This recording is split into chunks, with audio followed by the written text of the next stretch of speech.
এই দেশের মালিকই হচ্ছে এই দেশের জনগণ। আপনাদের এলাকার যে দাবিগুলো আছে পর্যায়ক্রমিকভাবে সেই উন্নয়নমূলক কাজগুলো আমরা শুরু করব।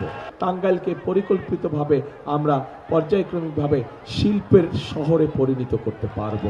গণতন্ত্র প্রতিষ্ঠিত করা যায়, জনগণের নিকট জবাবদিহিমূলক সরকার প্রতিষ্ঠিত করা যায়, তার জন্য জনগণকেই সামনে এগিয়ে আসতে হবে। কারণ এই বাংলাদেশ কিভাবে চলবে কিভাবে চলবে না, বাংলাদেশে কি হবে হবে না, তার সিদ্ধান্ত নেবার মালিক এই দেশের জনগণ।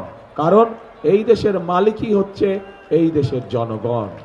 প্রিয় ভাই বোনেরা, আমরা রাজনৈতিক দল হিসাবে আমাদের প্রার্থীরা আপনাদের সামনে তাদের স্ব এলাকার বিভিন্ন দাবি উপস্থাপন করেছে যে 12 তারিখে আপনারা ধানের শীষকে নির্বাচিত করলে ইনশাল্লাহ 13 তারিখে ধানের শীষ তথা বিএনপির সরকার গঠিত হলে আপনাদের এলাকার যে দাবিগুলো আছে পর্যায়ক্রমিকভাবে সেই উন্নয়নমূলক কাজগুলো আমরা শুরু করব। প্রিয় ভাই বোনেরা, এই টাঙ্গাইল অঞ্চল একটি অত্যন্ত ঐতিহ্যবাহী অঞ্চল। এই টাঙ্গাইলের শাড়ি আছে, বিভিন্ন রং ডিজাইনের শাড়ি আছে। এই শাড়িকে আমরা যদি চেষ্টা করি, পরিকল্পিতভাবে আমরা উদ্যোগ গ্রহণ করি, তাহলে বাংলাদেশের গার্মেন্টসের জামা কাপড় যেরকম বিদেশে পাওয়া যায়, এই শাড়িকেও আমরা একইভাবে বিদেশে রপ্তানি করতে পারবো।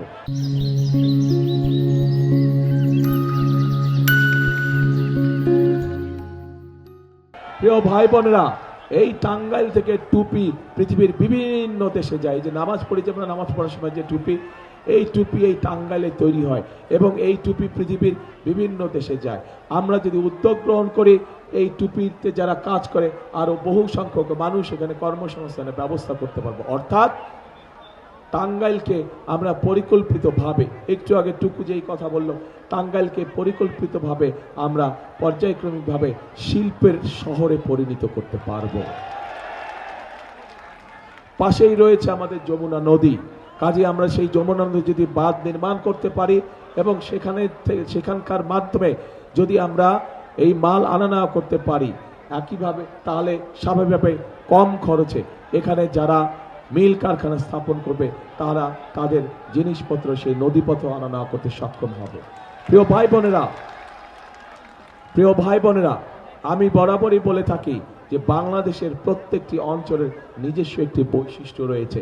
এই বৈশিষ্ট্যগুলোকে যদি আমরা সামনে নিয়ে আসতে পারি, এই বৈশিষ্ট্যগুলো শত শত বছর ধরে টিকে আছে। কাজে এই বৈশিষ্ট্যগুলোকে যদি সঠিক পরিকল্পনার মধ্যে আমরা তুলে ধরতে পারি, তাহলে এই বৈশিষ্ট্যগুলোর উপরে ভিত্তি করে আমরা প্রত্যেকটি এলাকার পরিবর্তন ঘটাতে সক্ষম হব এবং এই এলাকার পরিবর্তন, এই পরিবর্তনগুলি ঘটাতে সক্ষম হলেই মানুষের, ওই এলাকার মানুষের ভাগ্যের পরিবর্তন ঘটানো সম্ভব হবে। প্রিয় ভাই বোনেরা, এই এলাকার আনারস, প্রচুর আনারস হয় এই এলাকায়, আপনাদের এলাকায়। এই আনারসকে কিভাবে আমরা বিভিন্ন জুস থেকে শুরু করে বিভিন্ন বিষয়ে রূপান্তর করে আমরা কিভাবে বিদেশে রপ্তানি করতে পারি, সেই বিষয়ে আমাদের পরিকল্পনা আছে।